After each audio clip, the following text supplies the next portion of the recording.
قل هذه سبيلي أدعو إلى الله على بصيرة أنا ومن اتبعني وسبحان الله وما أنا من المشركين.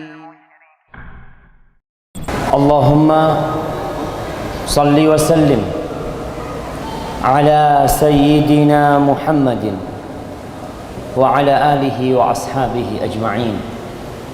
Ya Allah, semoga salawat dan salam senantiasa Engkau curahkan untuk hamba kekasih-Mu, untuk baginda Nabi kita Muhammad alaihi salatu wassalam, untuk keluarga beliau, untuk istri-istri beliau, untuk putra-putri beliau, dan untuk seluruh sahabat Nabi.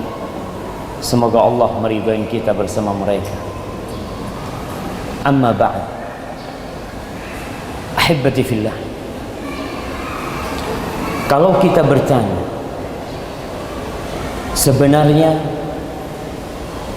para rasul yang diutus oleh Allah, kitab-kitab yang diturunkan kepada rasul, mengajak kepada apa?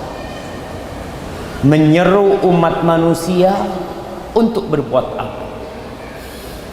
Semua nabi, dari nabi yang pertama sampai nabi yang terakhir, inti dakwah mereka adalah satu, yaitu mengesahkan Allah Azza wa Jalla. Kalau kita lihat dakwah Rasulullah sallallahu alaihi wasallam selama 13 tahun di kota Makkah Al-Mukarramah, sebelum turun kewajiban sholat, sebelum turun kewajiban membayar zakat, sebelum turun kewajiban berpuasa, kewajiban berjilbab, kewajiban melaksanakan ibadah haji, larangan minum khamar, dan larangan-larangan yang lainnya, Rasulullah sallallahu alaihi wasallam fokus berdakwah, mengajak kepada tauhid, menyeru umat manusia untuk mengatakan la ilaha illallah. Beliau datang ke pasar-pasar, beliau datang ke tempat kumpul-kumpulnya bangsa Arab. Apa sih yang beliau dakwahkan kepada mereka? Beliau mengatakan kepada mereka, qulu la ilaha illallah tuflihu. Katakan la ilaha illallah, niscaya kalian akan beruntung, niscaya kalian akan sukses, akan hidup penuh dengan kebahagiaan. Bertahun-tahun Nabi menyampaikan itu, tapi ternyata yang beriman hanya sedikit. Kenapa? Apa sulit bagi bangsa Arab untuk mengatakan la ilaha illallah? Sedangkan kata-kata tersebut adalah bahasa Arab, yang mereka dilahirkan dengan bahasa tersebut. Enggak, sangat mudah bagi mereka untuk mengatakan la ilaha illallah. Hanya saja mereka tahu konsekuensi dari mengatakan la ilaha illallah. Apa konsekuensinya? Mereka harus meninggalkan segala sesembahan selain Allah. Mereka harus meninggalkan segala ketergantungan kepada selain Allah. Sehingga mereka mengatakan, aja'alal alihata ilaha wahida inna hadza la syai'un ujab. Mereka mengatakan, apakah dia hendak menjadikan sesembahan-sesembahan yang beragam, yang banyak ini dijadikan satu?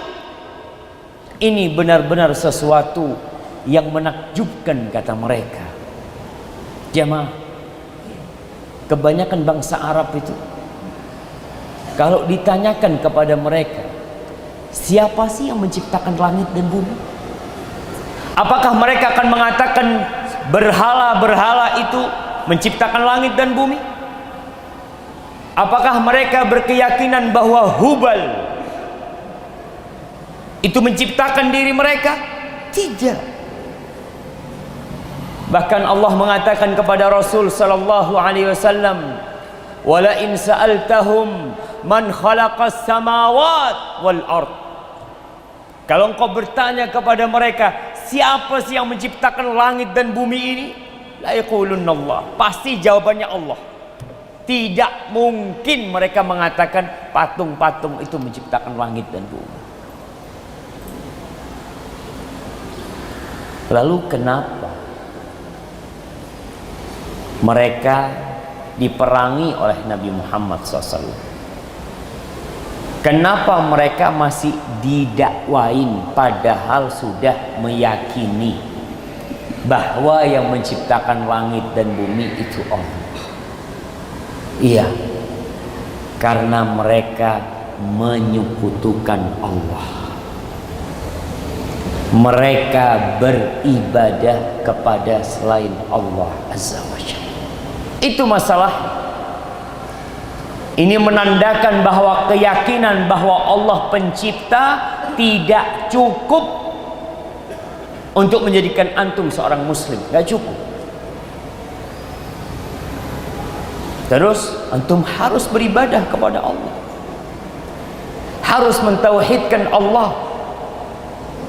Orang-orang musyrikin di Mekah itu haji. Jangan dipikir mereka nggak haji, jemaah. Mereka melaksanakan ibadah haji.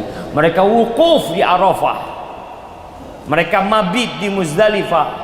Mereka berangkat ke Mina. Mereka lempar jumroh. Tapi mereka melakukan kesyirikan. Jamaah rahimakumullah, semua nabi diutus mengajak kaumnya untuk mentauhidkan Allah. Allah berfirman di surat An-Nahl ayat 36. Kata Allah, "Wa laqad ba'atsna fi kulli ummatin rasula." Sesungguhnya kami telah mengutus di setiap umat utusan, rasul. Apa tugasnya? Ani'budullah wajtanibut taghut. Agar kalian beribadah kepada Allah dan meninggalkan sesembahan-sesembahan selain Allah Azza wa Jalla. Allah juga berfirman di surat Al-Anbiya, Allah cerita tentang nabi-nabi yang diutus.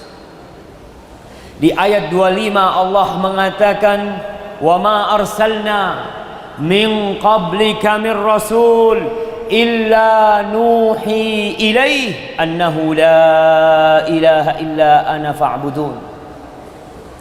Kata Allah, dan tidaklah kami mengutus seorang rasul sebelummu, melainkan kami wahyukan kepada mereka bahwa la ilaha illa ana fa'budun. Tiada yang berhak disembah kecuali aku. Jamaah rahimakumullah, Rasulullah sallallahu alaihi wasallam, beliau penutup para nabi. Subhanallah, tidak ada manusia yang lebih mulia dari Rasulullah sallallahu alaihi wasallam. Sejak beliau lahir, Allah jadikan Nabi Muhammad alaihi salatu wassalam orang yang mulia.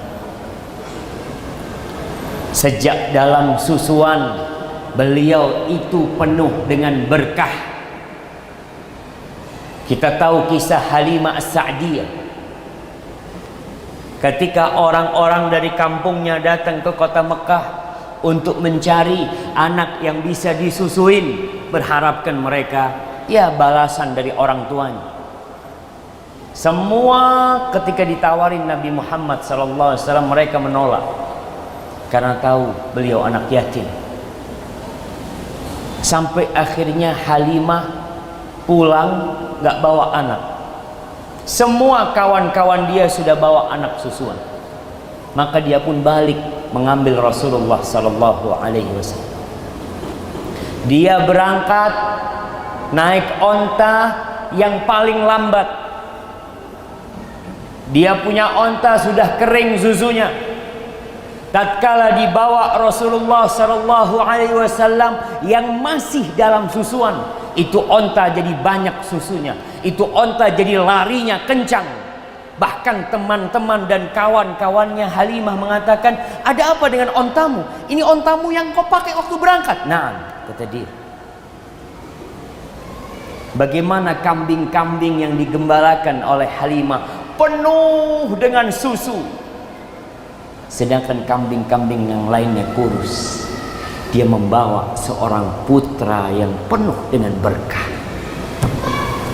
Beliau masih kecil, berkahnya udah tampak Rasulullah SAW. Apa kata Nabi kita SAW? Sebuah ikrar yang sering kita baca pada istiftah salat kita. Allah mengatakan kepada nabinya, qul inna salati wa nusuki wa mahyaya wa mamati lillahi rabbil alamin la syarika lah wa bidzalika umir wa ana awwalul muslimin. Katakan, sesungguhnya salatku, katakan jemaah, itu bukan hanya ucapan di lisan. Kalau berkata dengan lisan, siapa yang tidak bisa? Burung beo pun kalau diajarin bisa. Antum pernah dengar burung beo mengatakan assalamualaikum? Antum pernah dengar burung kakak tua mengatakan bismillahirrahmanirrahim? Mereka bisa berkata, tapi itu binatang tidak berakal, tidak bisa memahami. Maka tatkala kita mengatakan inna solati, sesungguhnya solatku, wa nusuki, dan peribadatanku, sesembelihanku, wa mahyaya, bahkan hidupku dan matiku, buat siapa? Lillahi rabbil alamin, buat Allah, pencipta langit dan bumi, pencipta segala-galanya. Masih ada yang beribadah kepada selain Allah, masih ada yang mengabdi kepada selain Allah, padahal pemilik langit dan bumi ini yang kasih kita rezeki siapa? Allah Azza wa Jalla. La syarikalah, tidak ada sekutu bagi Allah. Wa bidzalika umir, dan dengan itu aku diperintahkan. Wa ana awwalul muslimin, beliau mengatakan aku adalah orang yang pertama menyerahkan diriku kepada Allah Azza wa Jalla. Jamaah rahimakumullah, Masya Allah. Ada apa dengan mic ini? Ada ribut dengan mic. Kenapa mic ini?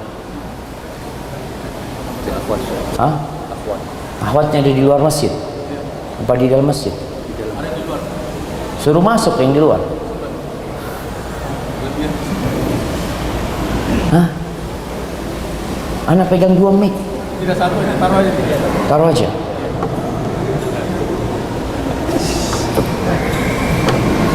Anak biasa kalau dakwah di luar kota mic-nya 3 aja sekarang. Masya Allah. Jamaah, kalau bicara tauhid, itulah tujuan diciptakan kita. Cuma banyak manusia yang lupa dengan tujuan hidup. Dia sibuk mengumpulkan harta, membangun rumah, lupa kalau dia diciptakan untuk mengabdi kepada Allah Azza wa Jalla. Di surat Adz-Dzariyat yang kita sering dengar khatib berceramah menyampaikan, wa ma khalaqtul jinna wal ins illa liya'budun. Tidaklah aku ciptakan bangsa jin dan manusia kecuali untuk beribadah kepada aku. Apa kata Ibnu Abbas? Ya'budun artinya yuwahhidun, mentauhidkan Allah Azza wa Jalla. Karena ada manusia-manusia yang beranggapan Allah punya anak, sedangkan Allah mengatakan qul huwallahu ahad Allahus samad lam yalid wa lam yulad wa lam yakul lahu kufuwan ahad. Allah mengatakan ma uridu minhum min rizq, aku tidak menginginkan dari orang-orang, dari makhluk-makhluk itu untuk memberikan rizki kepada aku, kata. Wa ma uridu minhum ayyut'imun, aku juga nggak minta mereka kasih makan aku. Supaya kita sadar yang kasih kita rizki itu Allah. Yang bikin kita bisa duduk di tempat ini itu Allah. Yang membuat kita bisa memandang dengan mata kita, mendengar dengan telinga kita, berbicara dengan lisan kita, berfikir dengan hati kita, itu Allah Azza wa Jalla. Innallah huwa razzaq dzul quwwatil matin. Sesungguhnya Allah itulah yang memberikan rizki. Allah yang maha kuat. Jamaah, antum yakin nggak Allah maha kuat? Yakin. Seharusnya kita yakin. Tapi kadangkala ada orang yang lemah iman. Lemah imannya disebabkan lemah pengetahuannya tentang Allah Azza wa Jalla. Dia tidak mengkaji tentang Allah Azza wa Jalla. Dia mengkaji tentang bagaimana mengumpulkan harta yang banyak, bagaimana sukses dalam kehidupan ini. Dia sekolah sampai tinggi hanya untuk mengetahui bagaimana menjadi orang yang sukses di dunia ini. Nggak kenal sama Allah Azza wa Jalla. Berapa kali hatam Quran dengan artinya? Berapa kali antum keluar memandang ciptaan Allah yang begitu dahsyatnya, sehingga antum sadar matahari terbit dari timur. Di mana timur, jemaah? Sana timur. Tenggelam di barat. Adakah yang bisa menahan terbitnya matahari? Bisakah Amerika dengan segala kekuatan militernya bergabung sama Rusia, bergabung sama Eropa untuk menahan terbitnya matahari? Tak bisa. Jangan terbitnya matahari, jangan terbitnya matahari. Suruh tuh orang-orang bikin rayap. Tahu rayap itu? Suruh orang-orang Amerika bikin rayap. Jangan bikin rayap, bikin emas. Mereka hanya bisa mengeruk emas dari bumi Allah Azza wa Jalla. Siapa yang bisa membuat perak? Mereka hanya bisa mengeruk perak, mengeluarkan dari bumi Allah Azza wa Jalla. Nggak ada sama. Innallaha huwar razzaq, Allah yang kasih rizki. Kita lupa kita diciptakan untuk mentauhidkan Allah Azza wa Jalla. Ahibati fillah, kalau kita tahu Allah menciptakan kita untuk beribadah kepadanya, maka ketahuilah ibadah tidak disebut ibadah kecuali dengan mentauhidkan Allah Azza wa Jalla. Sebagaimana sholat gak dinamakan sholat kecuali dengan bersuci. Jadi jangan asal ibadah. Ustaz, ana alhamdulillah beribadah, taat sama Allah, ana melaksanakan perintah-perintah Allah. Naam, tapi syaratnya harus dengan tauhid. harus tinggalkan segala kesyirikan. Allah Azza wa Jalla berfirman kepada Nabi Muhammad sallallahu alaihi wasallam, "Walaqad uhiya ilaika," dan telah diwahyukan kepadamu, kepada Nabi alaihi salatu wasallam, "wa ilal ladzina min qablika," kepada semua nabi-nabi yang telah diutus sebelum Nabi Muhammad SAW. Apa isi wahyunya? Apa pesan Allah kepada Nabi Muhammad dan kepada nabi-nabi sebelum Nabi Muhammad SAW? La in asyrakta la yahbatanna amaluk wa la takunanna minal khasirin. Andai kata engkau melakukan kesyirikan, semua amalanmu akan hangus. Itu Nabi jemaah. Wa hasya lillahi ayy yusyrik billah. Enggak mungkin Nabi melakukan kesyirikan. Tapi Allah ingin menyebutkan bahwa ibadahmu, solatmu, hajimu harus dengan tauhid. Kalau engkau melakukan kesyirikan, Masya Allah, ada pembagian kue. Ana izin minum dulu waktu itu jemaah.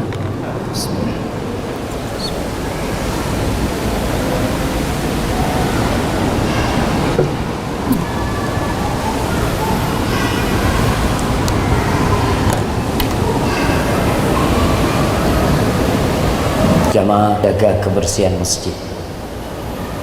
Jangan tinggalkan gelas, kotak di masjid. Kalau melihat ada temannya meninggalkan kotak, dibawa kotak, gelasnya dibawa. Jaga kehormatan masjid. Barakallahu fikum. Baik. Ini pesan Allah. Kalau engkau melakukan kesyirikan, mau engkau 1000 kali berhaji, mau engkau sodakoh 1 triliun, 2 triliun, kalau engkau melakukan kesyirikan, gak ada artinya amalanmu. Wala takunanna minal khasirin, engkau pasti menjadi orang-orang yang merugi. Jangan meremehkan kesyirikan.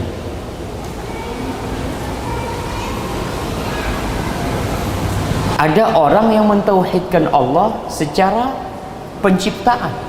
Tadi kita sebutkan orang-orang musyrikin, kalau ditanya siapa yang menciptakan langit dan bumi, Allah. Tapi mereka melakukan kesyirikan. Di Papua ada nggak tempat-tempat pesugihan? Nggak ada. Hah? Penglaris ada. Kalau di Jawa ada. Ada gunung-gunung yang dituju oleh manusia untuk mencari pesugihan. Kenapa berangkat ke gunung itu? Kenapa bertapa di gua itu? Kenapa bersemedi di laut itu? Ini rumahnya Allah Azza wa Jalla. Hadza baitullah. Dia tinggalkan rumah Allah. Dia berpikir di sana cari tempat yang bisa mendatangkan kekayaan dan kesugihan. Jangan diremehkan kesyirikan. Nabi Ibrahim takut dengan kesyirikan. Nabi Khalilur Rahman. Lalu kita mengatakan, oh saya nggak mungkin melakukan kesyirikan. Saya sudah haji 3 kali. Oh, orang yang haji 3 kali setannya sudah berhenti godain dia. Setannya lebih besar. Setannya juga ikut. Waktu antum berangkat haji, setannya juga ikut haji. Mereka selalu menggoda manusia dimanapun berada. Di Arafah, antum pikir nggak ada setan di Arafah? Di Mina, mereka terus godain manusia. Oleh karena itu Nabi Ibrahim berdoa mengatakan, wa junubni wa baniya an na'budal asnam. Ya Allah, selamatkan aku, hindarkan aku dan anak keturunanku dari menyembah berhala-berhala, menyembah selain Allah Azza wa Jalla. Itu Nabi Ibrahim. Maka dikatakan kalau Nabi Ibrahim takut, apalagi orang kayak kita.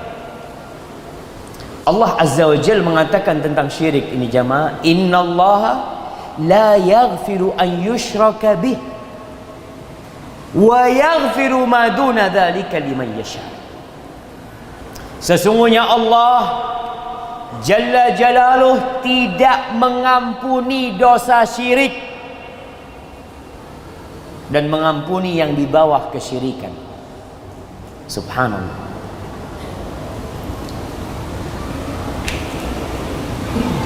Udah isya belum?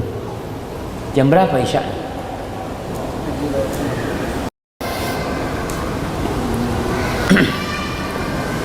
Dan orang yang melakukan kesyirikan walaupun KTP-nya Islam, apa kata Allah di surat Al-Maidah ayat 72, innahu man yusyrik billah faqad harramallahu alaihi al-jannah wa ma'wahu an-nar wa ma lidh-dhalimin min ansar. Sesungguhnya barang siapa yang melakukan kesyirikan, Allah telah mengharamkan surga buat orang itu. Haram masuk surga. Ini siapa yang mengatakan? Allah. Kita ini nggak jualan surga, kita ini nggak jualan neraka, tapi isi Al-Quranul Karim, kandungan Al-Quranul Karim dari awal sampai akhir itu berkaitan dengan tauhid. Kadangkala Allah bercerita tentang dakwah-dakwah para rasul yang mengajak kepada tauhid. Kadangkala Allah bercerita tentang akibat buruk dari orang-orang yang tidak bertauhid. Kadangkala Allah bercerita tentang perintah-perintah Allah yang harus dilaksanakan sebagai konsekuensi dari tauhid yang menyempurnakan tauhid hamba. Di sini Allah mengatakan yang melakukan kesyirikan faqad haramallah, Allah telah mengharamkan orang itu masuk surga. Ustaz, dia orang baik, sosialnya tinggi, suka membantu orang, jalan-jalan dia bangun, cuma sayang dia melakukan kesyirikan, haram masuk surga. Itu keyakinan jemaah. Ana sampaikan ini karena muncul kelompok-kelompok yang menyimpang dari agama Allah, yang mengatakan semua agama sama. Semua agama sama. Kata siapa?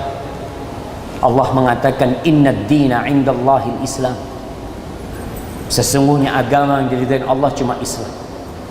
Dan Allah sebutkan di surat Al-Maidah ayat 72, siapa yang melakukan kesyirikan Allah haramkan masuk surga.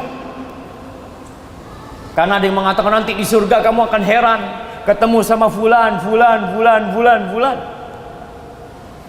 yang mereka bukan orang Islam, yang mereka tidak mentauhidkan Allah Azza wa Jalla, gak bakal ketemu sama mereka. Hati-hati dengan penyimpangan-penyimpangan seperti ini. Jelas Allah katakan haram masuk surga. Pernah datang kepada Nabi SAW Aisyah tanya tentang Ibn Jad'an. Ibn Jad'an ini tokoh di Mekah, baik orangnya jemaah, suka menghormatin jemaah haji, dia yang menjamu jemaah haji. Sekali potong dia 10 ekor onta dibagikan. Sampai dari baiknya dia kadang-kala dia kasih makan binatang-binatang buas. Dia potong onta dibagi tuh binatang-binatang buas, dibagikan kepada binatang buas di padang pasir. Subhanallah. Dia bertanya, Aisyah tanya, apakah bermanfaat buat dia amal soleh dia Rasulullah SAW? Nah, dia tidak beriman kepada Allah Azza wa Jalla dan tidak pernah berdoa, ya Allah ampuni aku di hari kebangkitan manusia. Tidak ada. Allah haramkan masuk surga. Wa ma'wahun nar, dan tempat dia neraka. wa ma lidh-dhalimin min ansar. Dan tidak ada penolong buat orang-orang yang melakukan kezaliman. Jamaah rahimakumullah, kalau perintah terbesar adalah mentauhidkan Allah Azza wa Jalla, maka larangan terbesar adalah menyekutukan Allah Azza wa Jalla. Kita ini kadangkala kalau dengar terjadi pemerkosaan, wah, kita marah. Tapi terjadi kesyirikan biasa. Orang-orang melakukan ritual, memohon kepada selain Allah, menyembah selain Allah, kita biasa. Nggak ada perasaan marah. Tapi kalau dengar bapak memperkosa anaknya, satu kampung ribut. Lebih besar mana dosanya? Syirik apa memperkosa? Syirik jamaah. Tapi kemana kecemburuan kita kepada Allah Azza wa Jal yang diduakan? Mana? Ketika datang seorang sahabat kepada Nabi SAW bertanya, bukan bertanya, Nabi yang mengatakan kepada para sahabatnya, ala unabbi'ukum bi akbaril kabair, maukah kalian aku kasih tahu dengan dosa besar yang paling besar? Qalu bala ya Rasulullah, tentu wahai Rasulullah, alaikas salatu wassalam ya Rasulullah. Maka beliau mengatakan, al-isyraku billah, menyekutukan Allah Azza wa Jalla. Dalam hadis lainnya beliau mengatakan sallallahu alaihi wasallam, an taj'ala lillahi niddan wa huwa khalaqaka. Engkau menyekutukan Allah padahal Allah yang menciptakanmu. Siapa yang menciptakanmu? Allah Azza wa Jalla. Lalu engkau menyekutukan Allah, memohon kepada selain Allah. Jemaah, kalau orang ditanya, kembali lagi anak ulangi, kalau ditanya siapa pencipta, mereka mengatakan Allah. Yang jadi masalah, engkau minta sama siapa? Memohon kepada siapa? Minta rizki, cari rizki kemana engkau? Kita yakin nggak jemaah? Rasulullah SAW mengatakan bagaimana menumbuhkan tauhid kepada sepupunya Abdullah bin Abbas. Beliau mengatakan, wa'lam, awal hadisnya, ya gulam, inni u'allimuka kalimat, wahai bocah, aku akan ajarkan kepada kamu beberapa kalimat. Ihfadillah yahfadka, jagalah Allah, Allah pasti menjagamu.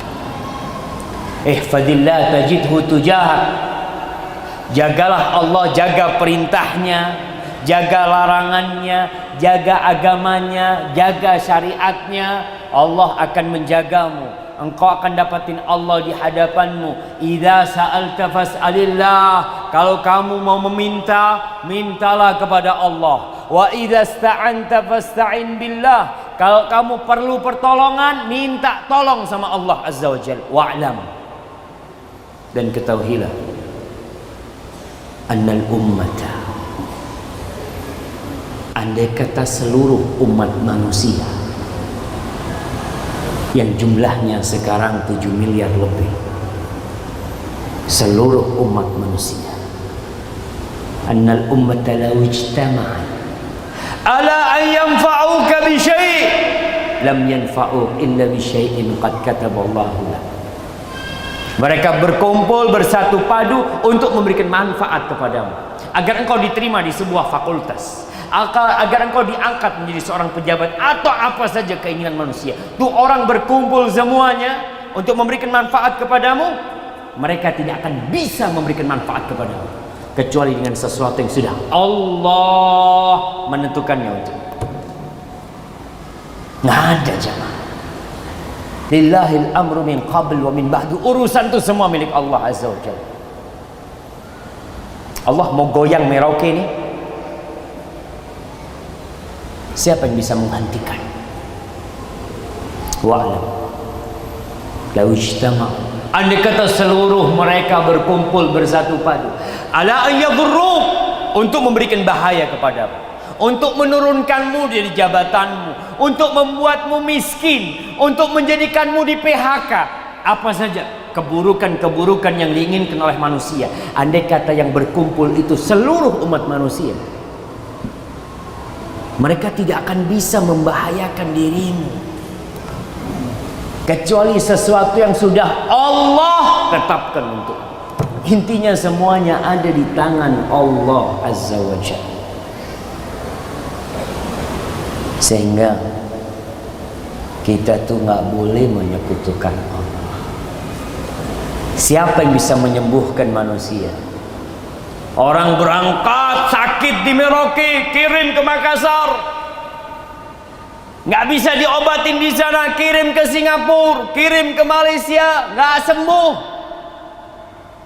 Siapa yang bisa menyembuhkan jamaah? Allah Azza wa Jalla.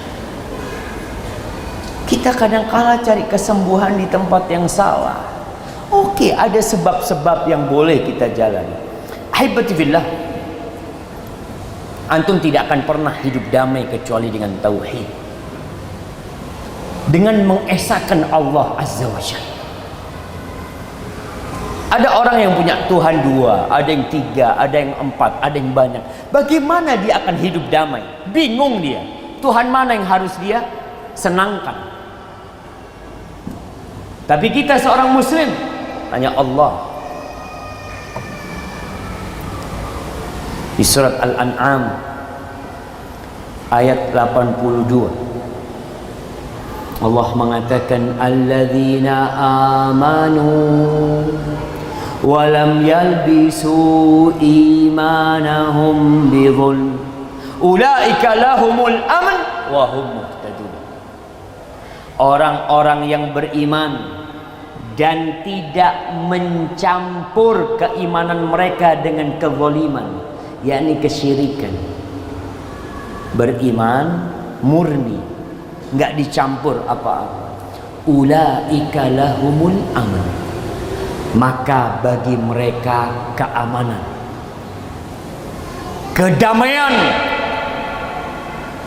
Di mana negeri itu mentauhidkan Allah, di mana mereka mengesahkan Allah dan tidak mencampur keimanan mereka dengan kesyirikan, Allah akan berikan keimanan, Allah akan berikan keamanan kepada mereka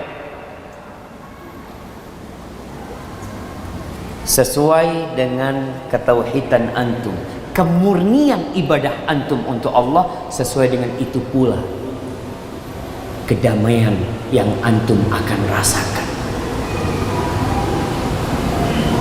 Sebuah negeri bisa hancur ketika mereka tidak mentauhidkan Allah. Masya Allah, tinggal 2 menit ya. Wahum muhtadun, dan mereka mendapatkan petunjuk. Kalau bicara tentang keutamaan tauhid jemaah,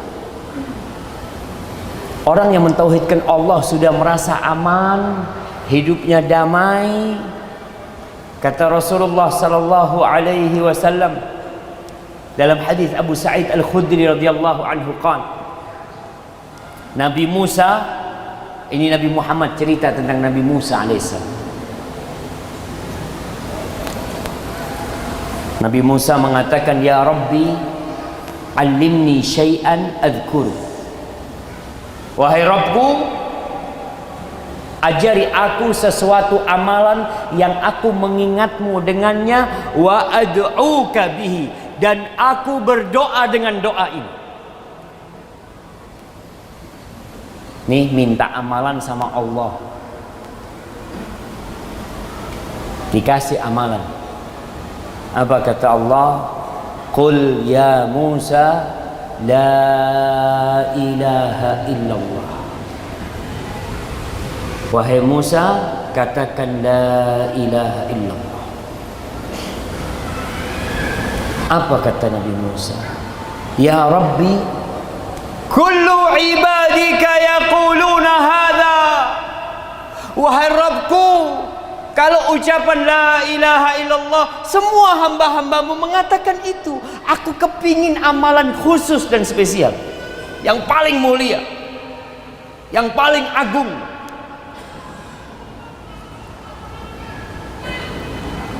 Orang menganggap remeh, bukan menganggap remeh siapa. Artinya ini ucapan yang biasa diucapkan, tapi kita nggak tahu sama bobot ucapan ini siapa. Kualitas ucapan ini. Udah ada. Khalas. Baik jamaah, insyaallah kita lanjutkan setelah salat Isya. Hadza wa sallallahu ala nabiyyina Muhammadin wa ala alihi wa sahbihi wasallam. Jazakumullah khairan Ustaz. Bagi jemaah sekalian yang nanti ingin bertanya, silakan menyiapkan pertanyaannya. Ala sayyidina Rasulillah wa ala alihi wa ashabihi wa man wala, amma ba'd. Hibbati fillah. Kembali kepada cerita Nabi Musa alaihissalam, yang ketika meminta doa kepada Allah, meminta sebuah amalan zikir yang spesial untuk Nabi Musa alaihissalam, ternyata Allah mengatakan kepada beliau, qul la ilaha illallah. Maka Nabi Musa pun mengatakan, kullu ibadika yaquluna hadha. Ya Allah, semua hamba-hambamu mengatakan ini. Artinya orang yang beriman pasti mengatakan la ilaha illallah. Maka Allah Azza wa Jal menjelaskan bagaimana bobot dari ucapan ini. Maka Allah mengatakan, ya Musa, wahai Musa. Allahu Akbar jamaah. Antum tahu dari mulianya Nabi Muhammad sallallahu alaihi wasallam, Allah tuh nggak pernah manggil Nabi dia dalam Al-Qur'an Al-Karim dengan ya Muhammad. Gak pernah. Tidak pernah Allah mengatakan di dalam Al-Quranul Karim ya Muhammad sallallahu alaihi wasallam. Tapi nabi-nabi yang lainnya dipanggil ya Ibrahim, ya Nuh, ya Isa, ya Musa.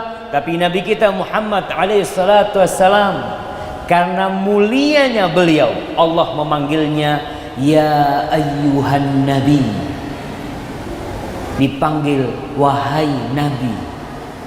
Ya ayyuhar rasul.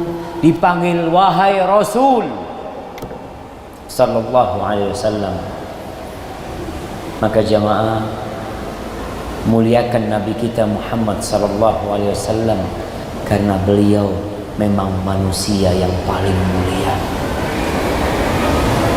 Ya Musa, kata Allah, wahai Musa alaihi salam, "Lau anna as-samawati as-sab' wa 'amirahun ghairi."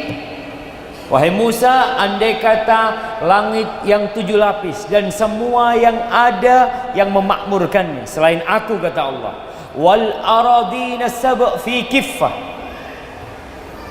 dan bumi yang 7 lapis di daun timbangan. Antum tahu timbangan, nanti pada hari kiamat akan ada timbangan yang memiliki 2 daun timbangan seperti yang dipegang jamaah, ada satu di kiri satu di kanan.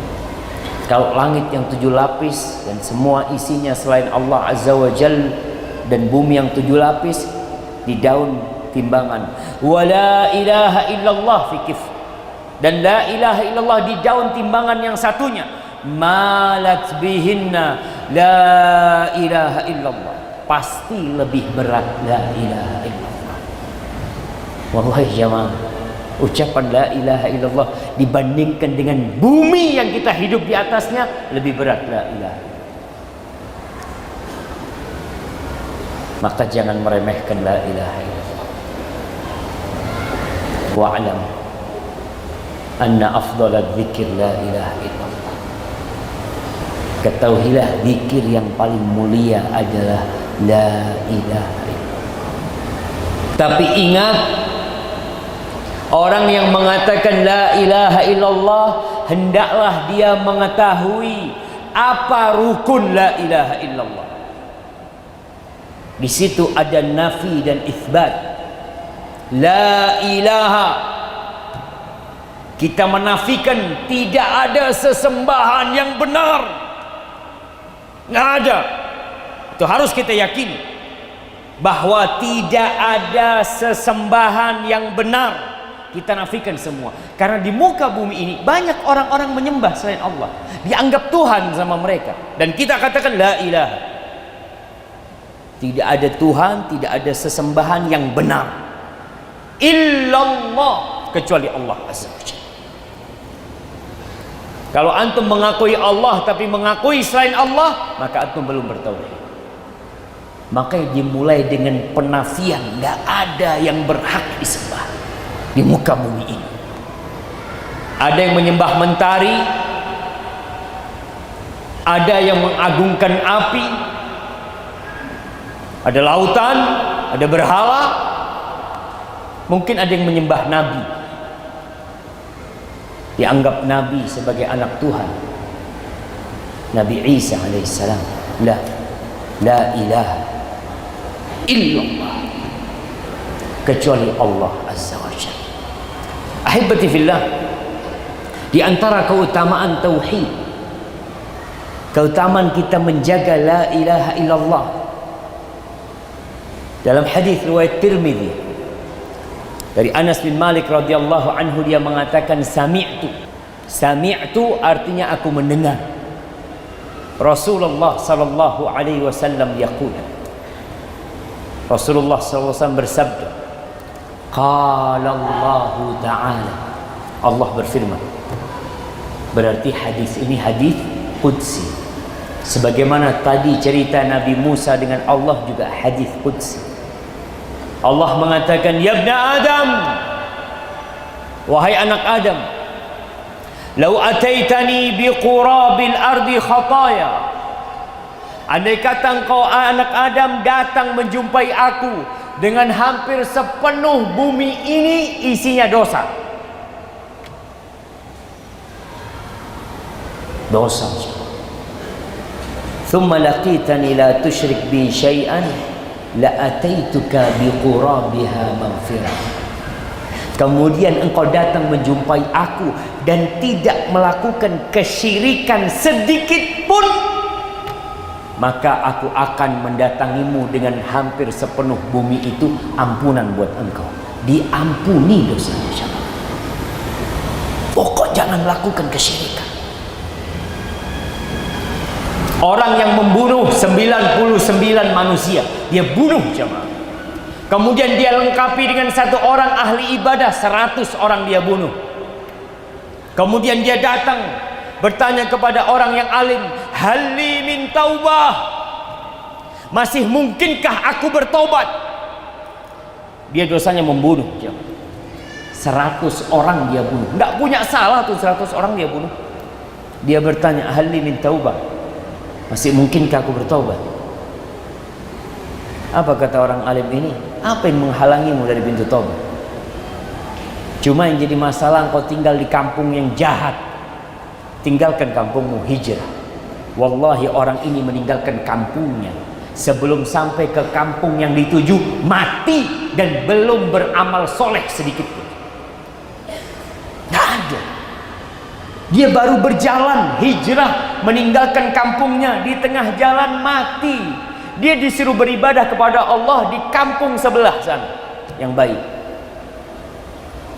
Lalu Allah kirim malaikat dan Allah jadikan dia dipegang oleh malaikat rahmat.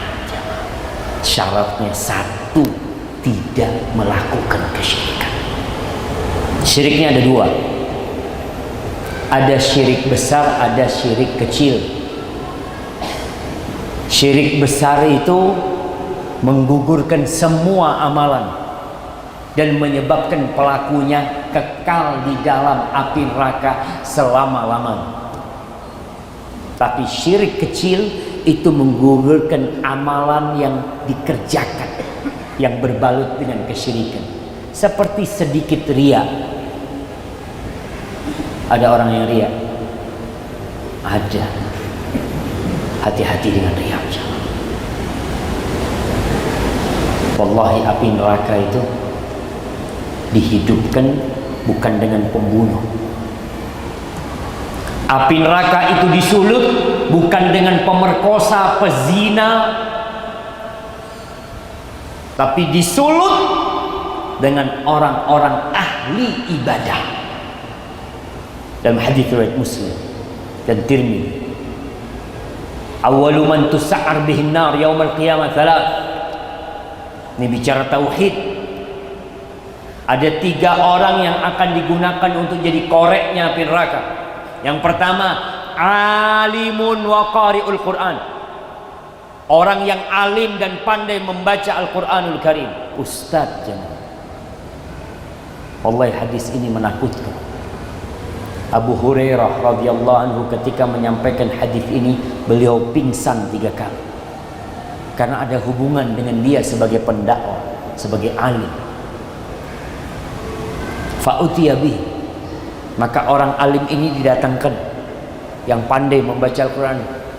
Fa'arrafahu alaihi ni'amahu fa'arrafah. Allah tanyakan nikmat-nikmat yang Allah berikan, dan orang alim ini, iya ya Allah, semua nikmat Engkau berikan kepadaku. Lalu Allah bertanya satu pertanyaan, fama amilta biha, kau gunakan untuk apa nikmat-nikmat itu? Apa kata orang ini? Ta'allamtu fik wa 'allamtu an-nas wa qara'tu fika al-Quran.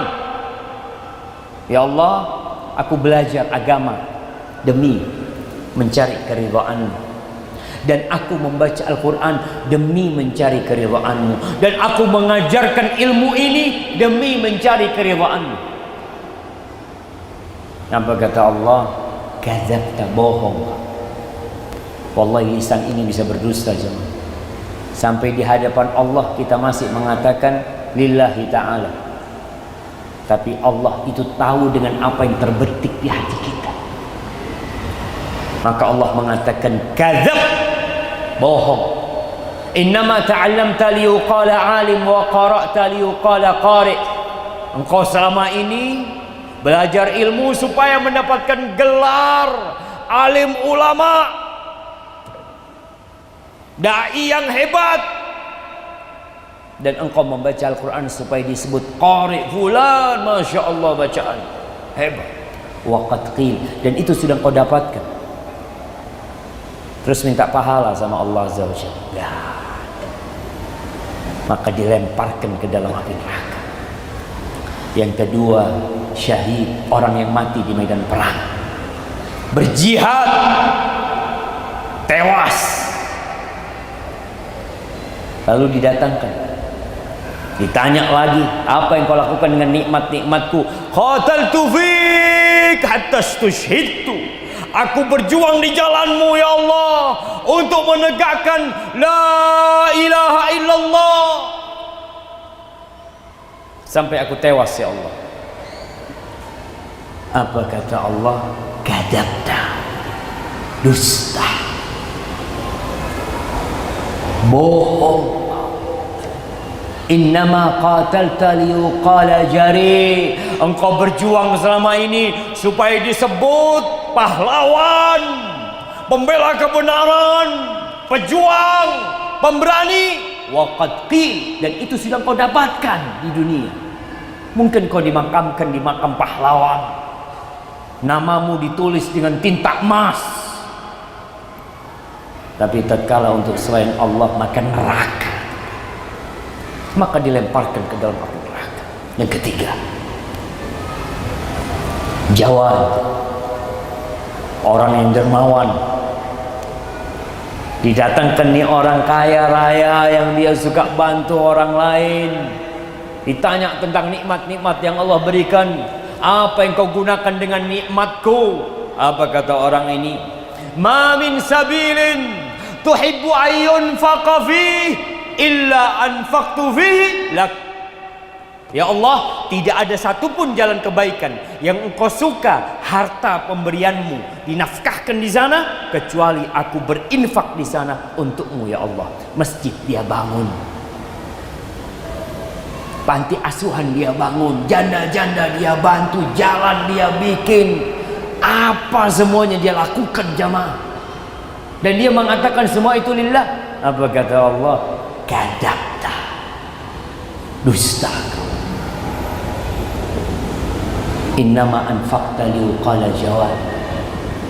Engkau selama ini berinfak untuk dikatakan orang yang baik hati, orang yang dermawan. Waqad qil, dan engkau sudah dapatkan itu di dunia. Wallahi jamaah, hati-hati dengan kesyirikan. Syirik besar, syirik kecil. Dalam sebuah hadits qudsi Allah mengatakan, ana aghna syuraka 'anil syirk. Aku adalah yang paling tidak perlu dengan sekutu. Aku nggak perlu partner, kata Allah Azza wa Jalla. Man amila amalan asyraka fihi ma'i ghairi. Barang siapa yang beramal satu amalan, kemudian dia sisipkan di dalam amalan itu selain aku, taraktuhu wa syirka. Aku biarkan dia dengan yang aku disekutukan dengannya. Allah nggak perlu jamaah. Hati-hati dalam beramal. Kita perlu mengenal Allah. Tadi subhanallah, Bapak Imam kita membacakan akhir surah Al-Hasyr. Kita tuh supaya ikhlas, supaya mentauhidkan Allah, supaya tidak melakukan kesyirikan, kita harus belajar tentang Allah.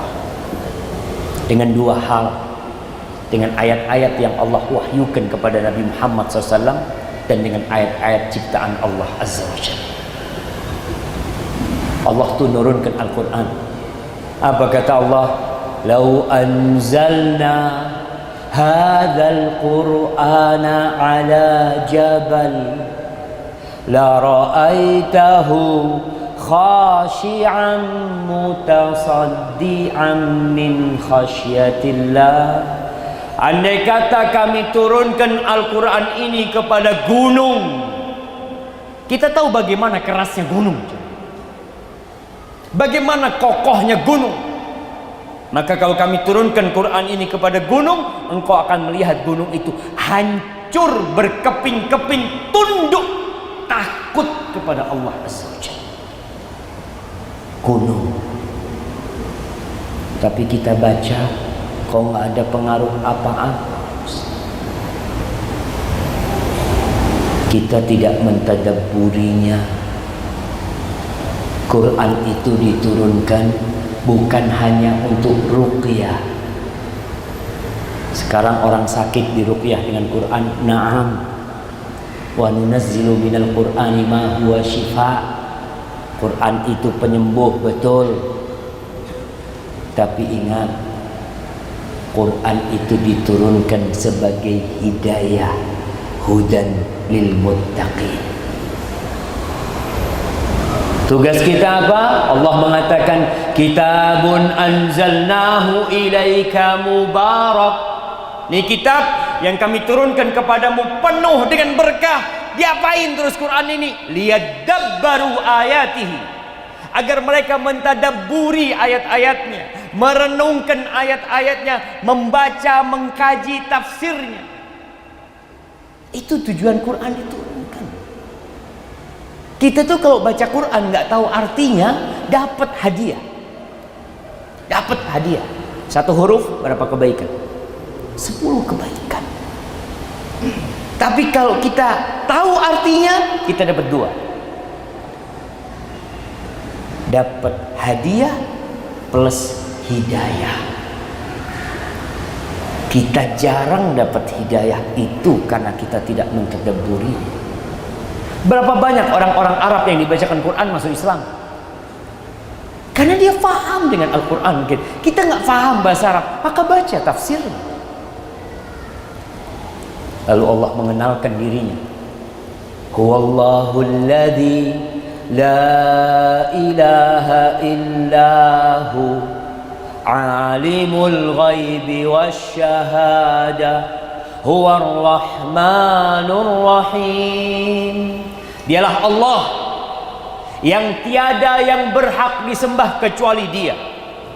Jemaah, nih kalau kita kenal sama satu orang makhluk, kita itu akan aman sama dia, akan suka sama dia, akan cinta sama dia. Kalau ada orang ngomong sama anak, Ustaz, nih fulan Ustaz penguasa di Merauke. Ini orang penguasa di Merauke.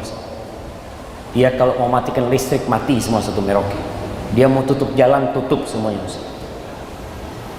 Dia kalau bagi duit Ustaz, tiap orang di Merauke dapat 10 jutaan Ustaz. Kira-kira bagaimana perasaan anak ketika berada di samping orang ini? Alhamdulillah, tenang. Manusia, makhluk. Bagaimana dengan Al-Khaliq?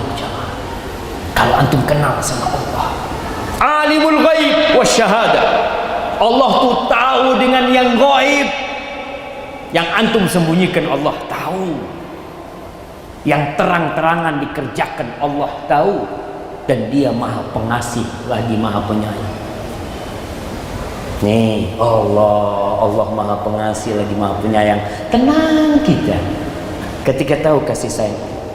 Huwallahu alladzi la ilaha illahu al-malikul quddusus salamul mu'min al-muhaiminul azizul jabbarul mutakabbir subhanallah amma yusyrikun. Dialah Allah yang tiada yang berhak disembah kecuali Dia.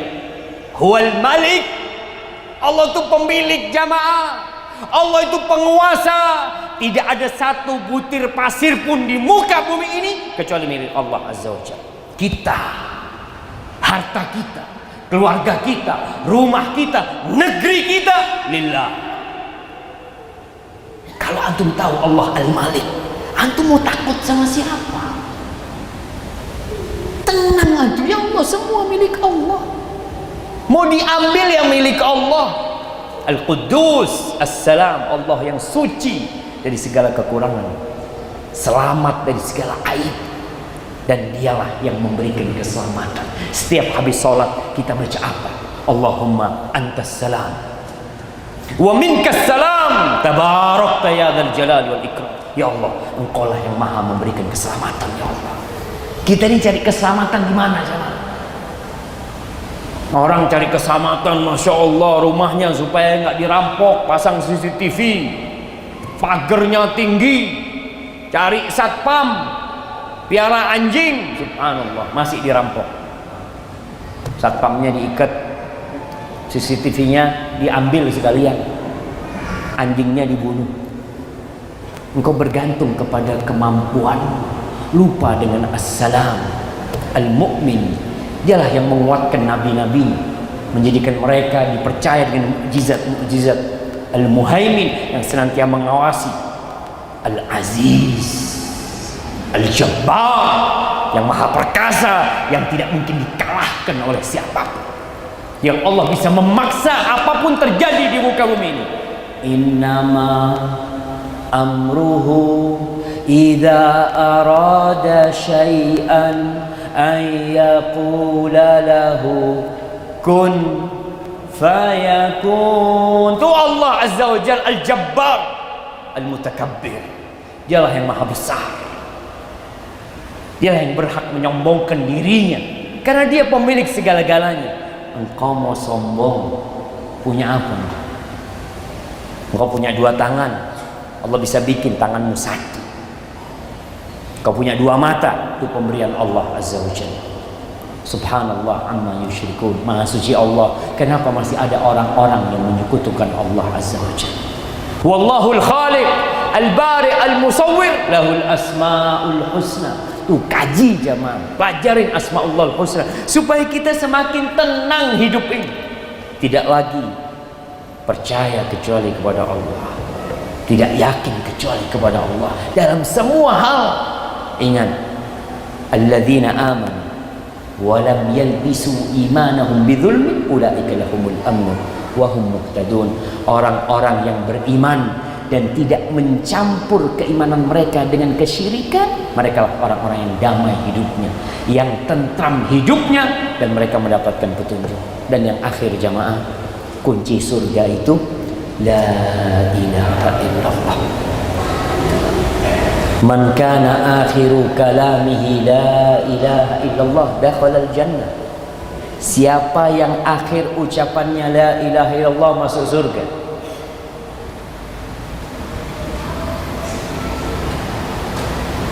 Tapi kebanyakan orang nggak bisa baca la ilaha illallah. Di sebuah rumah sakit ada seorang yang cerita, dia mengadakan penelitian kecil-kecilan di rumah sakit itu. Di antara 1000 orang yang dia tangani mati, dia bagian yang ngurusin orang mau mati. Di antara 1000 orang yang bisa mengatakan la ilaha illallah mungkin hanya 30 orang. Kenapa? Karena banyak orang sakit berhenti beribadah, tak sholat. Sakit, nggak bisa sholat, nggak bisa berdiri, duduk, nggak bisa duduk, rebahan, nggak bisa wudhu, tayamum.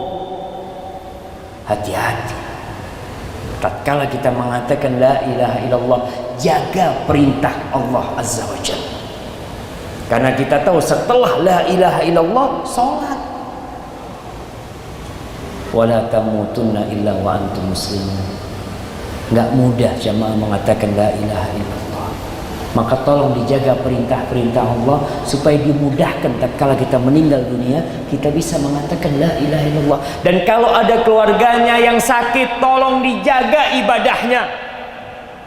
Pada waktu sakit, keperluan dia sama Allah sangat besar. Sampaikan, ma, ayah, nggak ada bisa nyembuhkan ayah, dokter nggak bisa nyembuhkan, yang nyembuhkan Allah. Sholat ayah, perbanyak baca la ilaha illallah. Apalagi kalau sudah kondisinya kritis, tolong. Barakallahu fikum. Itu yang bisa Anda sampaikan pada kesempatan kali ini. Mungkin kita masuk ke sesi tanya jawab. Ana mau tanya, bagaimana hukum mengucapkan selamat Natal kepada kaum Nasrani dan ikut merayakan tahun baru Masehi yang akan diadakan beberapa hari lagi? Apakah termasuk kesyirikan? Dan bagaimana cara menyampaikan kepada orang-orang terdekat kita, keluarga, agar tidak ikut-ikutan dalam perayaan tersebut? Jamaah rahimakumullah, interaksi Islam dengan selain umat Islam itu sudah terjadi 1441 tahun yang lalu. Sejak Rasulullah SAW hijrah ke kota Madinah, di kota Madinah itu sudah ada orang Yahudi. Ada kabilah-kabilah besar di kota Madinah. Ada kabilah Bani Nadir, Bani Quraywah, Bani Qainuqa, ada di kota Madinah. Sehingga kalau bicara bagaimana cara menyikapi orang-orang selain agama Islam, Allah sudah turunkan firman-Nya. Allah mengatakan, "Qul ya ayyuhal kafirun la a'budu ma ta'budun wala antum 'abiduna ma a'bud wala ana 'abidum ma 'abadtum wala antum 'abiduna ma a'bud lakum dinukum waliyadin." Dalam urusan, dalam konteks agama, maka kita katakan lakum dinukum waliyadin. Monggo mau ibadah silahkan, kita nggak boleh ganggu. Kita nggak boleh mengganggu gereja. Mereka mau ibadah silahkan, jaga keamanan mereka, jangan sampai ada yang menteror mereka. Tapi kalau untuk urusan ibadah, mengucapkan selamat ibadah mereka, maaf, lakum dinukum waliyadin. Agamamu agamamu, agamaku agamaku. Nggak mungkin aku mencampur adukkan agama. Enggak sama. Maka kalau mungkin kita mendengar, tapi ada ustadz yang membolehkan, ustadz katanya boleh mengucapkan selamat Natal. Ahibati fillah, ketika kita mendapatkan perselisihan di antara para ulama, kata Nabi alaihi salatu wasallam, fa'alaikum bisunnati, ikutilah sunnahku, kata Nabi SAW. wa sunnatil khulafa'ir rasyidin al-mahdiyyin min ba'di. Ikuti sunnah-sunnah khalifah yang mendapatkan petunjuk setelah aku. Tamassaku biha, pegang teguh dengan sunnah itu. Addu 'alaiha bin nawajid, gigit dengan gigi geraham kalian. Umar bin Khattab itu yang menerima kunci Masjidil Aqsa. Masjidil Aqsa pada waktu itu dikuasain oleh orang-orang Nasrani. Dan mereka tiap tahun mengadakan perayaan. Apakah ada dari pihak Umar bin Khattab, umat Islam, yang mengucapkan selamat kepada mereka? Enggak, Umar menjaga keamanan gereja mereka, enggak diganggu. Silahkan ibadah di sana. Tapi kalau urusan agama, mohon maaf. Lakum dinukum waliyadin. Urusan sosial, kita harus berbuat baik. Tetangga kita yang Nasrani perlu bantuan kita, sakit kita antar ke rumah sakit. Dia punya anak melahirkan, kita kasih hadiah anaknya. Enggak ada masalah. Itu yang diperintahkan dalam agama kita. Tapi kalau konteksnya urusan ibadah, maaf. Lakum dinukum waliyadin. Itu cukup jamaah. Dan bicara tahun baru, itu tahun baru orang Nasrani juga. Makanya kita tahu ada tahun Masehi, ada Hijriyah. Masehi itu artinya Kristus. Dikatakan Isa al-Masih. Dan itu tahun baru mereka. Silahkan mereka merayakan, kita nggak boleh ganggu. Tapi kita umat Islam tahun barunya Hijriyah. Nah, umat Islam punya tahun baru. Maka kita saling menghargai, toleransi. Tapi jangan mencampur adukkan agama. Kita hidup satu bangsa, satu negeri. Kita jaga kerukunan di antara umat. Kita toleransi. Mereka beribadah, jangan pernah diganggu. Jangan pernah lempar batu kepada gereja mereka. Jangan mengganggu mereka beribadah. Tapi kalau untuk turut serta dalam ibadah, mengucapkan selamat, maaf. Lakum dinukum waliyadin. Hadza wallahu a'lam bissawab.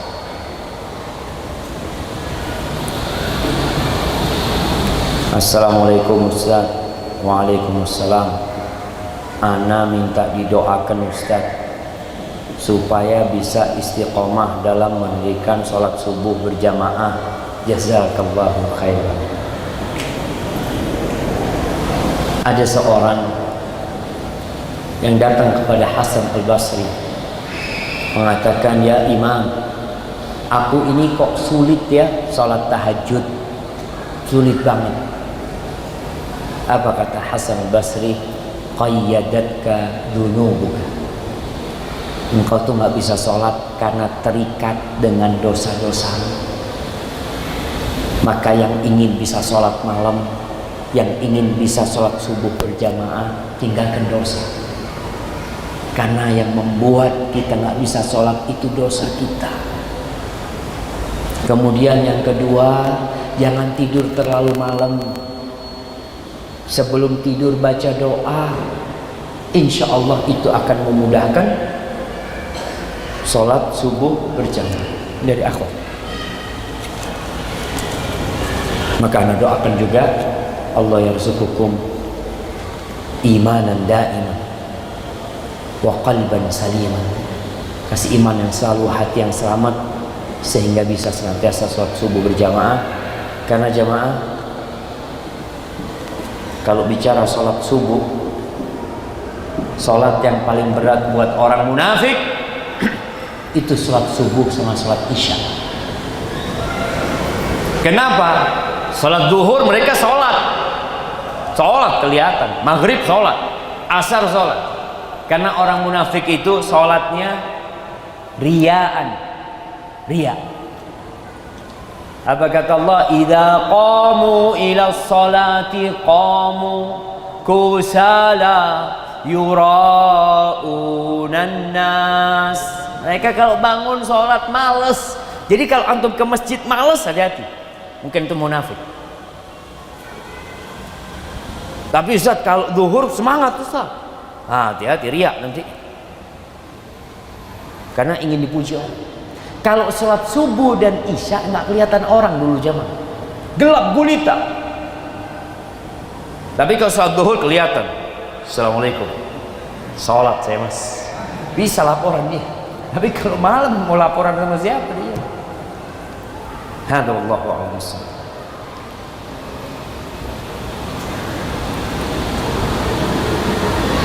Apakah seorang muslim wajib bermanhaj? Jemaah, kalau bicara manhaj, yaitu metode kita mempelajari agama ini, ya harus seorang muslim. Kita lihat ada banyak kelompok-kelompok, dan Rasul SAW mengatakan umat ini akan berpecah belah menjadi 73 golongan. Cuma satu yang selamat. Ingat, yang 73 golongan itu dari umatnya Nabi Muhammad SAW, nggak kafir. Tolong dipahami, umatku akan berpecah belah menjadi 73 golongan. Mereka itu umat Islam. Yang sudah kafir bukan termasuk umat Nabi Muhammad SAW. Mereka itu diancam masuk neraka. Jadi bukan mereka kafir, tapi diancam masuk neraka, kecuali satu. Satu itu yang apa? Maka Nabi menjelaskan, makana ala mithli ma ana alaihi wa ashabi. Mereka yang menjalankan Islam seperti yang aku jalankan bersama para sahabatku. Ini loh yang dikatakan tadi manhaj ahlus sunnah wal jamaah, yang menjalankan Islam seperti Nabi Muhammad SAW bersama para sahabat. Karena orang punya standar macam-macam Islam itu, jangan. Ada standar A, B, C, D macam-macam. Sudah Islam tidak usah neko-neko. Islam itu yang biasa-biasa aja. Islam itu yang biasa-biasa saja. Tidak usah ditambahin, tidak usah dikurangin. Nabi SAW bagaimana menjalankan Islam cukup. Ketika kita mengurangi, kita menyepelekan agama Allah. Ketika kita nambah-nambahin hulu, bisa jadi nanti teroris, radikal, khawarij, syiah, muncul kelompok-kelompok. Lah, Islam biasa-biasa aja. Jadi standar Islam yang biasa-biasa aja itu adalah Islamnya Nabi Muhammad bersama para sahabatnya sallallahu ala nabiyyina wasallam. Ya seperti itu. Ketika antum bingung, oh ini fulan bilang boleh nggak boleh, ikut Nabi Muhammad SAW bersama para sahabatnya. Bagaimana sih Islam ini sudah dipraktekkan 1400 berapa jam? 1454 sejak Nabi Muhammad di kota Mekah. Hadza wallahu a'lam. Bismillah Ustaz, bolehkah bayar utang riba di bank tapi yang dibayar pokoknya saja, bunganya tidak dibayar? Karena ternyata bunga sama dengan riba. Memang seharusnya kita bayar pokoknya saja, tapi apa diterima sama bank tuh? Seharusnya kita bayar pokoknya aja, jangan. Makanya Allah mengatakan, ya ayyuhalladzina amanu taqullaha wa dharu ma baqiya minar riba. Tinggalkan sisa-sisa riba. Jangan bayar untuk riba seharusnya. Dan orang juga yang melakukan riba berhenti, jangan ambil ribanya. Antum ambil pokoknya aja. Allah mengatakan fa in tubtum falakum ru'usu amwalikum. Kalau kalian bertobat, milik kalian adalah pokoknya saja. Dan ana mendengar katanya bisa diurus di bank itu untuk bayar pokoknya saja. Coba diurus. Jemaah, yang menyebabkan bencana itu riba. Banyak orang-orang kaya sekarang nggak usaha. Yang menyebabkan perekonomian bisa jatuh ketika orang-orang kaya tidak usaha. Ngapain? Deposit. Dia punya uang 1 triliun. 1 triliun itu bunganya berapa jemaah? Siapa yang tahu? Kira-kira berapa jemaah 1 triliun? Enggak, benar anak tanya, berapa kira-kira? Kalau orang punya uang 1 triliun, kemudian dia depositkan, berapa bunganya? 5%? 12 M sudah. Jadi tiap bulan 1 miliar. Tidur-tidur 1 miliar. Tutup dunia ini kalau orang pakai sistem deposit kayak gitu. Siapa yang mau kerja? Orang kaya takut resiko. Aduh Ustaz, kalau kerja ini resiko Ustaz. Resiko rugi. Ahsan deposit. Maka di sini Allah mengatakan wa ahallallahu al-bai' wa harrama riba. Allah halalkan jual beli dan Allah haramkan riba. Jadi yang merusak ekonomi itu riba. Maka tinggalkan riba. Kalau ada orang mengatakan, Ustaz, kalau nggak pakai riba nggak bisa punya rumah Ustaz, nggak bisa punya mobil, nggak apa-apa antum mati di rumah kontrakan. Kenapa?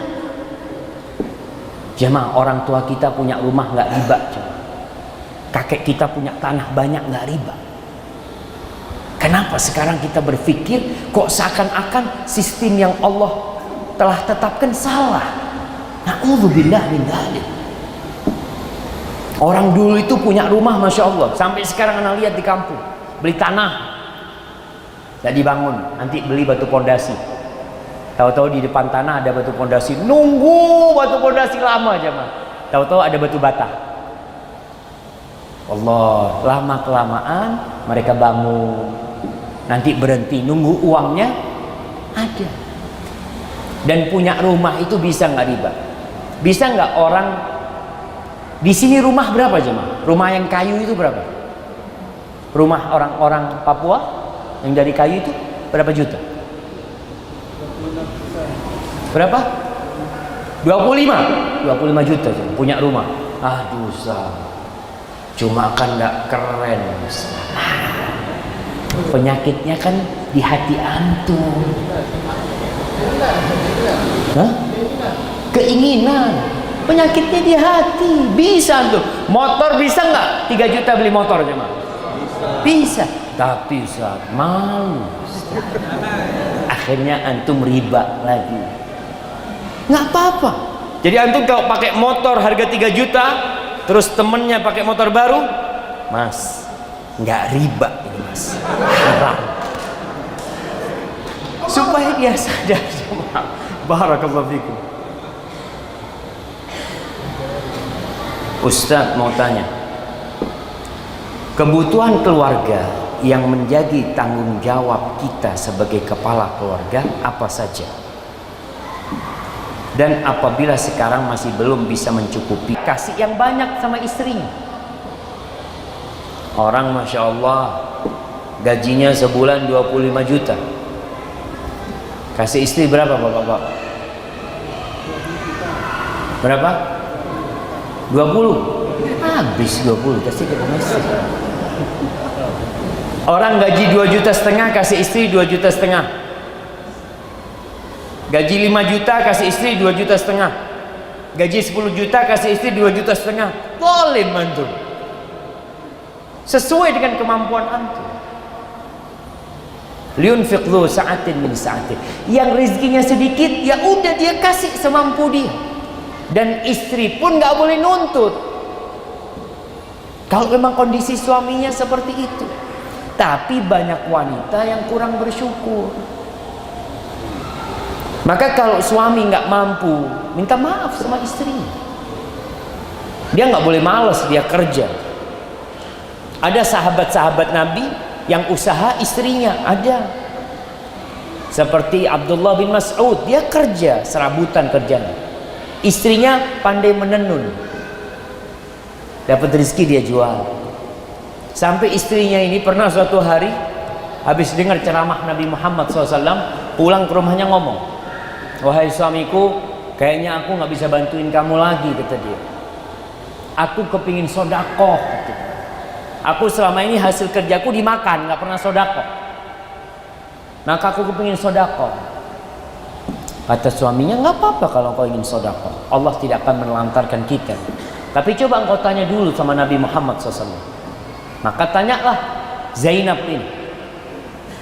Lalu Nabi SAW menjelaskan bahwa istri yang memberikan sesuatu kepada keluarganya, dimakan untuk kehidupan keluarganya, itu adalah sedekah. Maka seperti itu. Oleh karena itu orang yang mau menikah itu yang punya kemampuan.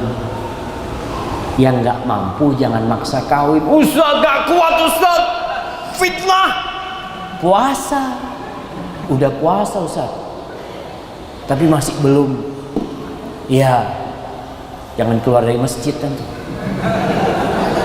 Wallahi sahih jemaah. Artinya yang disuruh menikah adalah yang punya kemampuan. Man istata'a minkumul ba'a falyatazawwaj. Itu kata Nabi sallallahu alaihi wasallam.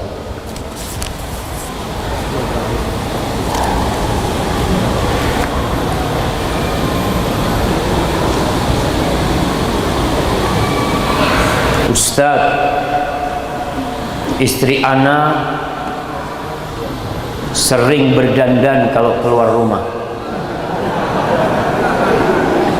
Padahal ana pingin kalau dandan cuma di rumah saja, biar ana yang pandang.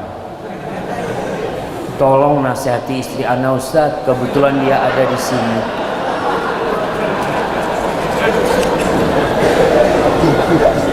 Jemaah, suami itu pemimpin. Antum yang harus nasihatin istri. Tapi memang perempuan ini jemaah, kalau dikasih nasihat suaminya, ngomong kamu bukan ustaz. Dia nggak mau dikasih nasihat suami, padahal dia wajib taat sama suaminya, wajib. Kalau dia mau puasa sunnah, suaminya ngomong jangan, nggak boleh puasa sunnah, haram dia puasa sunnah. Kalau dia puasa sunnah, suaminya mengatakan jangan, dia maksa puasa sunnah, dosa dia. Itu hak suami besar. Maka para wanita yang diridhain Allah adalah wanita yang kalau dipandang suaminya menyenangkan hati. Bukan menyenangkan hati kalau dipandang tetangga. Bukan. Jadi tolong para wanita sadar. Dan para suami, hendaklah antum itu sering muji istrinya. Ngelihat istrinya, ya Allah, kayak rembulan engkau. Allahu Akbar. Seneng banget dia. Tapi kalau sudah dandan di rumah, cantik, suaminya cuma ngeliatin doang. Iya, mana makan? Mana makan? Puji dulu istrinya. Kenapa istri itu ingin berdandan di luar? Karena banyak yang memuji dia. Dan dosa perempuan ketika membuat laki-laki akhirnya memandang wajahnya dan bisa berzina akhirnya jamaah. Sehingga orang selalu berpikiran rumput tetangga lebih hijau daripada rumput sendiri. Karena rumput tetangga kalau keluar selalu berdandan. Istri kita di rumah, Allahu Akbar. Ini pembantu dari mana? Nggak bersolek wala apa.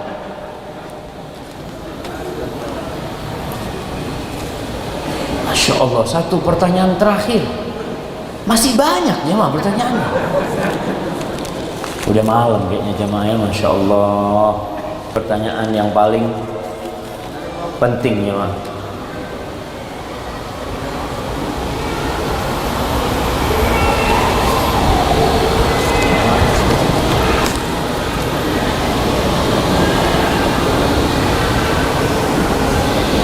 Iya, ini berkaitan dengan sihir jemaah. Anda mau tanya Ustaz, dalam proses ruqyah terkadang jin dalam tubuh berkata bahwa yang mengirim sihir itu adalah seorang yang dikenal, dan kita disuruh untuk menasehatin orang yang mengirim sihir tersebut, padahal kita tidak punya bukti. Ahibati fillah, ingat, jin ini pendusta. Makanya kita nggak boleh percaya sama dia. Dia mengatakan saya muslim. Lalu dari mana kita dia Islam? Sholat nggak kelihatan kita. Kecuali yang datang kepada Nabi Muhammad SAW, Allah turunkan wahyu yang menyatakan mereka adalah Islam. Tapi kalau dia ini ngomong saya ini dikirim sama fulan, setan itu salah satu targetnya memecah belah umat. Dia ngomong seperti itu supaya antum berantem sama fulan, padahal yang ngirim orang lain. atau dia sendiri yang ingin masuk ke tempat antum, maka jangan percaya sama dia. Jangan percaya sama dia. Didakwain jin itu suruh keluar, antum gak ada urusan. Antum kasih nasihat fulan yang ngirim anak. Ngomong sama jinnya, kamu kok mau disuruh fulan? Kok kita disuruh nasihatin fulan? Kita kasih nasihat jinnya, bukan nasihatin fulan. Kamu keluar, bertobatlah, tinggalkan tubuh ini. Seperti itu. Jadi bukan kita percaya sama omongan dia. Bagaimana kita menyikapi hal tersebut? Bolehkah kita mengembalikan ilmu sihir itu kepada pengirimnya? La, jamaah. Terus apa bedanya antum sama dia? Sama-sama penyihir antum akhirnya. Padahal kita tahu salah satu dosa terbesar itu as-sihir, yang menyebabkan kekufuran. Sihir itu jamaah. Maka tolong jamaah, banyak orang yang kepingin laris dagangannya datang ke dukun, ke penyihir ya. Dan masih banyak umat Islam melakukan itu jamaah. Ana melihat sendiri. Dulu waktu anak SD, pendidikan agama masih jalan. Kita itu kalau mau maghrib sering melihat panah api ya. Ngelihat panah itu terbang. Pernah satu malam kita di pesantren, kita melihat ada kendil, lampu apa? Lampu minyak itu terbang jamaah. Kita melihat kiriman sihir orang-orang itu jamaah. Dan itu adalah kekufuran, maka hati-hati. Ada buku-buku yang mengajarkan sihir, bahkan buku itu berbahasa Arab. Jangan dipikir sihir itu dari Jawa, dari Arab. Dulu zamannya Nabi Musa alaihissalam sudah ada sihir. Maka zamannya Nabi Sulaiman pun sudah muncul sihir tersebut. Maka hati-hati dengan sihir. Maka antum ruqyah, antum berdoa mohon sama Allah Subhanahu wa taala. Dan kalau ada ucapan yang macam-macam bahwasanya fulan yang mengirim sihir, jangan percaya, antum gak akan fulan, dan minta kepada jin itu untuk keluar. Dan kita jamaah hendaklah jangan lupa untuk membaca 3 surat setelah selesai sholat selalu. Qul huwallahu ahad, qul a'udzu birabbil falaq, qul a'udzu birabbin nas. Tolong dibaca dengan hati. Ada orang mengatakan, Ustaz, ana itu udah rutin zikir pagi petang, baca qul huwallahu ahad, qul a'udzu birabbil falaq, qul a'udzu birabbin nas, kok masih kena sihir? Antum baca tidak dengan menghayati. Allah tidak mengabulkan doa dari hati yang lalai. Innallaha la yastajibu du'an min qalbin lahin ghafil. Allah tidak mengabulkan doa dari hati yang lalai dan lupa. Kalau antum baca wa min syarrin naffatsati fil uqad, antum nggak tahu apa naffatsati fil uqad itu penyihir wanita, tapi antum tidak pernah menghayati bacaan antum. Maka tolong mulai saat ini kaji Al-Quranul Karim dengan maknanya, dengan artinya, tadabburi, dan ketika antum berdoa pun usahakan antum memahami artinya. Jamaah yang bisa ana sampaikan, kurang lebihnya ana mohon maaf. Ana ucapkan terima kasih yang sebesar-besarnya kepada pihak PKM Masjid Al-Aqsa ini dan kepada semua yang hadir di tempat ini. Subhanakallahumma wa bihamdika asyhadu an la ilaha illa anta astaghfiruka wa atubu ilaik. Wassalamualaikum warahmatullahi wabarakatuh.